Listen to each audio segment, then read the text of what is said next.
I don't think I could watch it. Like, ugh, I hate it so much. Anyways, mm, ugh.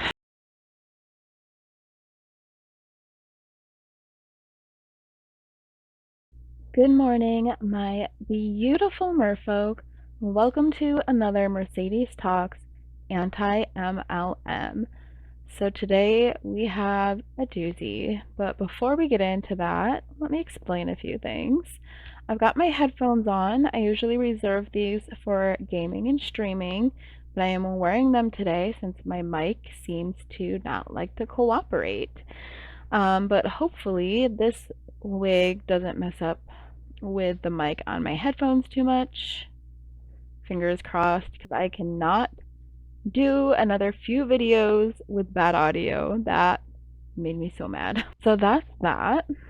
And there is a reason I am wearing this wig today and this shirt, and it will all be very apparent here real soon. But before we get into that, I'm going to give you a little bit background on today's video. So I stumbled across this video on Instagram while researching hashtags for one of the reels that I posted from my previous video. That was the similarities between MLMs and influencing. I will link that video for you right over here in case you missed it. Go check it out, as I do get a little bit deeper into just the background of MLMs in general with that one. But yeah, so I stumbled across this while searching for hashtags. And naturally, if the anti-MLM community is using hashtags that MLMers would use to like try to raise more awareness, especially with people in MLMs and trying to get people out of MLMs, naturally the other side would be doing the same thing. And that is what I stumbled across here. This is a Ray Higdon reel that lit a fury inside of me. So I immediately downloaded it. I watched 2 seconds of the reel before I downloaded it. It took me several tries to get through it. I thought we would just watch it one time together and then go through and react, but I had way too many thoughts. I decided that I'd watch the whole thing, get all my thoughts and research and everything done beforehand so that we could go into this video and I could clearly list out my thoughts and we could debunk this video together. So that's what we're going to do. But before that, I'm just going to pull up his website and we're going to read a little bit about Ray Higdon in case you are unaware of who he is. I mean, I had no idea who he was until I started watching anti-MLM content. So, oh boy, y'all, let's get into it. So Ray Higdon is co-founder and CEO of the Higdon Group, and this thing that he created called Rankmakers. It's like a group, whatever. We're going to read about it. So Rankmakers is the quote secret tribe of sorts where network marketing entrepreneurs like yourself can learn and grow without feeling discouraged or put down by so-called leaders and trainers who just don't understand us. This group is a safe place to learn, grow, and implement field-tested and proven social media and marketing strategies to grow your network marketing business. Inside this group, you'll discover a bustling community of some of the most inspiring and uplifting entrepreneurs in the planet. Okay, I cannot keep reading this whole thing, but basically, Rankmakers is created for other people in network marketing, and it's like a whole thing. I don't even really know how to get into it. But I will be linking some videos in the description that you can check out if you want to learn more about Ray Higdon and Rankmakers. Created his own reality slash game show for Rankmakers, which is actually insane. Julie Joe and Erin actually started making some videos breaking down his just his really disgusting manipulation tactics. He has like a rage and anger. If I can find videos from the people who were in rank makers and are now out, speaking out about their experiences with Ray and with rank makers, I will link those down below as well, and or within this video, or you can check out my community tab. I will be doing my best to like share all that kinds of content there as well. But basically, he is a very, very big manipulator. His money really depends on people being in multi-level marketing, because that is what he is capitalized on, and it's a lot. There's just so much that we could go into, and maybe that will be a deep dive on its own at some point in the future. I'm not sure if I could even like capture it all in one video, but that's kind of like the gist of it, I guess. And I don't know that much about rank makers myself, which is why I'm going to put out links to other creators who do know more than I do, so you can go and learn from them. Okay, so let's get into Ray's video here. I also have made notes, so I will be pausing and referring back to my notes so I can like keep everything clear in my mind. But just be prepared. I was full of rage watching this, so let's just get into it, okay? Hey everyone, welcome to the Survivors Group. I really appreciate you being here. Last week we had Kevin share about his experiences as a prisoner of war, and today we have Karen, survivor of an MLM cult. Can you share more about that? Yeah, I was in a network marketing MLM cult, and it was horrible. Okay, y'all. So right away, do you like what I did there? Trying to match his aesthetic, because apparently this is what he thinks everybody looks like. We're gonna talk about that in just a minute, but right away, I have a few issues. So he's already trying to compare someone's negative experience in an MLM to the experience of someone who was a prisoner of war, which those experiences are not comparable whatsoever. But part of my big problem here is that everyone's trauma is their own trauma. Like, we cannot compare people's traumas. Everyone's experiences in life is going to be different, but that doesn't make their experience, their trauma, their feelings any less valid. And I definitely want like anybody watching this to like know and understand that like the thought like, well, there are so many people out there who have it worse than me, like it can be like a humbling thought, but also can be like a like toxic like thought that we have, because we're still having these feelings, and it's okay to have these feelings. Like, your feelings are your own, your experiences are your own. Not everybody is going to have the same experiences, so it's very like important to understand that first off, and just knowing and understanding that it doesn't take away like what you've been through. Like, whew, okay. That was number one. So yeah, obviously really irritated by the wig and like the weird like shirt choice, which I don't know, I think I'm pulling it off, honestly. But I just feel like I don't know if I'm giving him too much credit. If I try to break this down, because like on one hand he could have like just thrown this together, but on the other hand I feel like he threw on this wig that is very like probably like one of his like daughter's wigs, right? Didn't bother to comb it to try to like make it look nice or anything. It's covering his eyes. You can't see his eyes. You just got like his nose and his mouth. He's making like all these like like disgusting faces, like I'm like such a disgusting person. This gaudy print. I'm just so annoyed, and it feels like very intentional. It feels like he's trying to portray people who have left MLMs and are talking about their experience like they're just like this like crazy negative person, which is like not true or accurate portrayal of someone who's left an MLM, someone who's like been hurt by an MLM at all. And we're going to go into this a little bit further because he calls the fictional character that he's pretending to be right now Karen.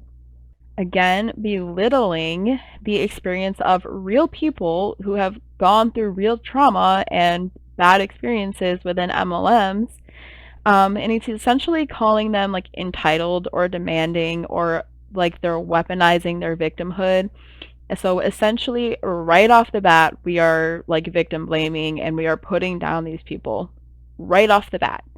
I wanted to go further into the Karen slang to also point out that calling someone a Karen, it's usually a phrase used for white people and for white women who are using their white privilege to get their own way. So he's basically saying these are just crazy white women who don't know what they're talking about. And while the demographic of people in MLM are mostly white people, by like, I think the statistic, yeah, is 85% are white or non-His, and I think 80 are specifically non-Hispanic, 85 white, or at least present white.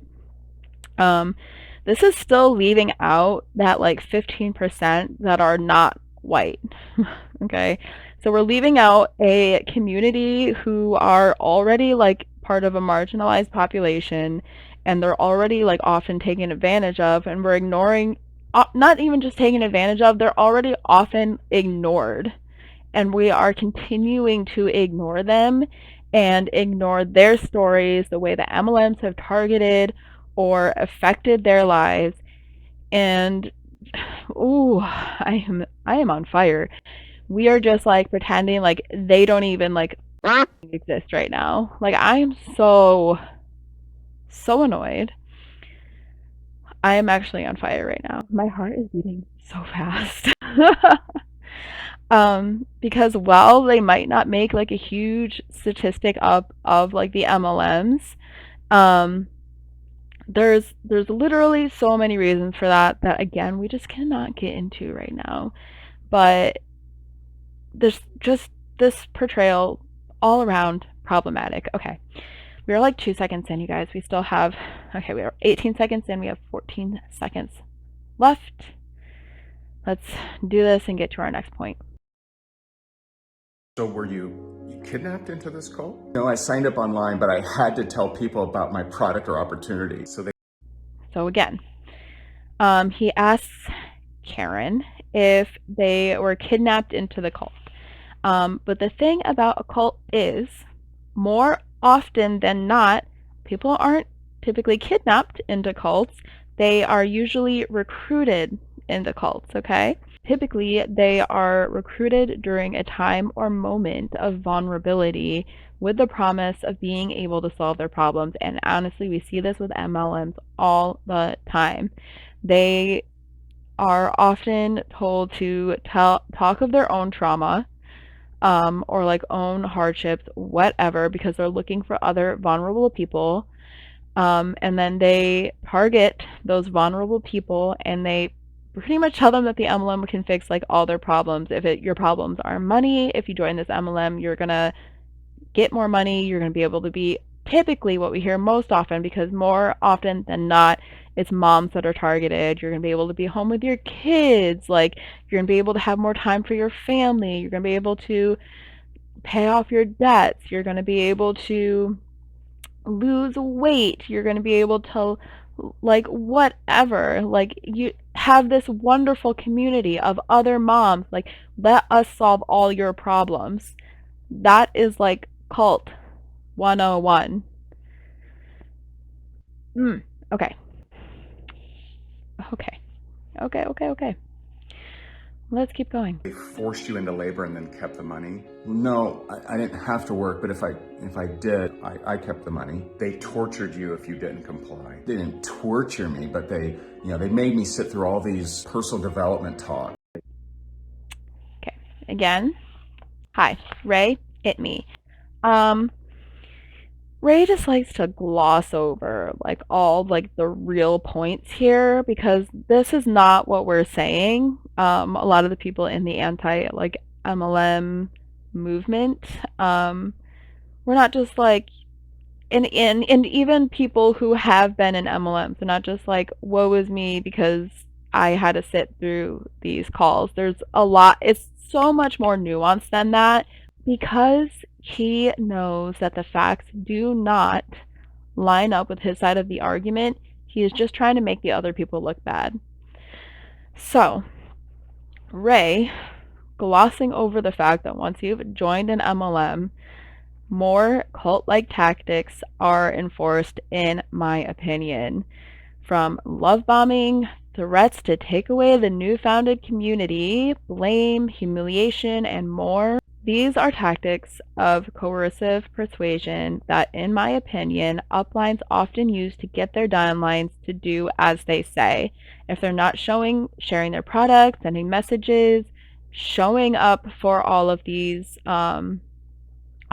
trainings, etc., like literally whatever else the upline has told them to do, then there are repercussions in the form of, again, humiliation, blame, threats.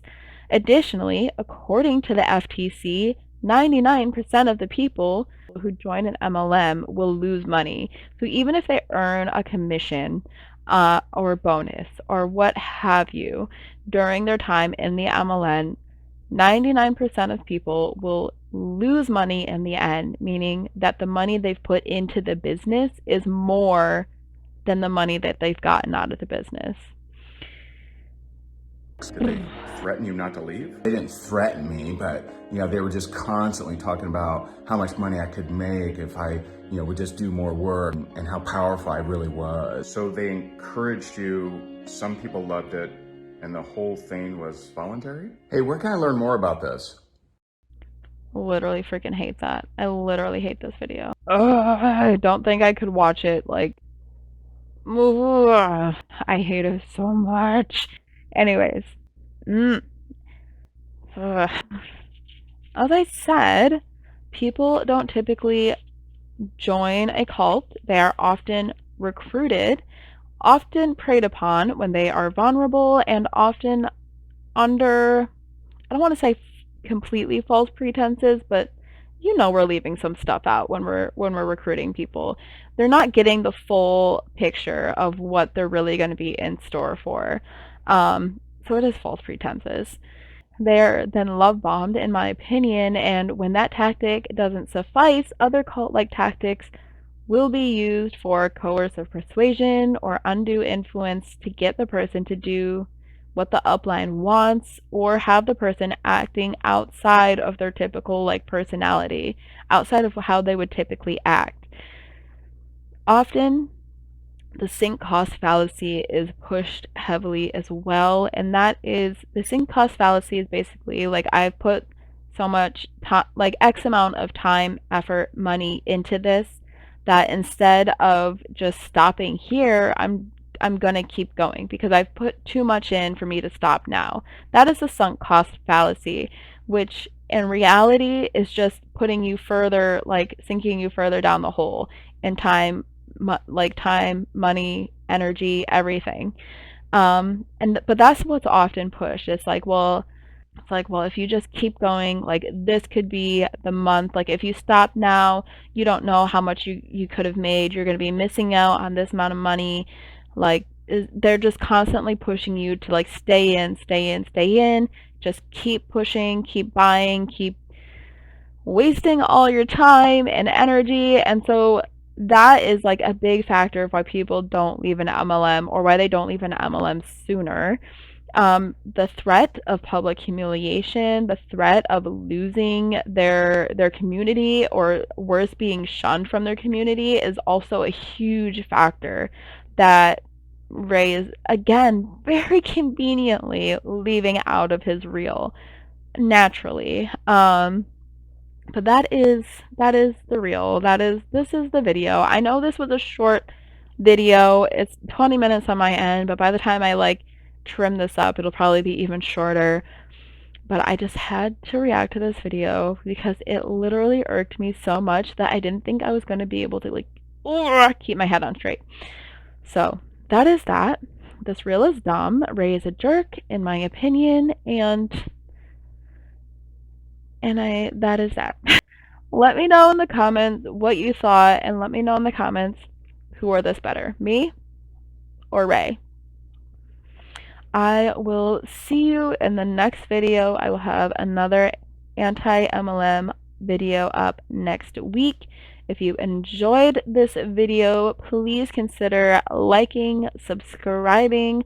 All that is really helpful to my channel. I am trying so hard to grow, so please help me show the YouTube gods that I am worthy.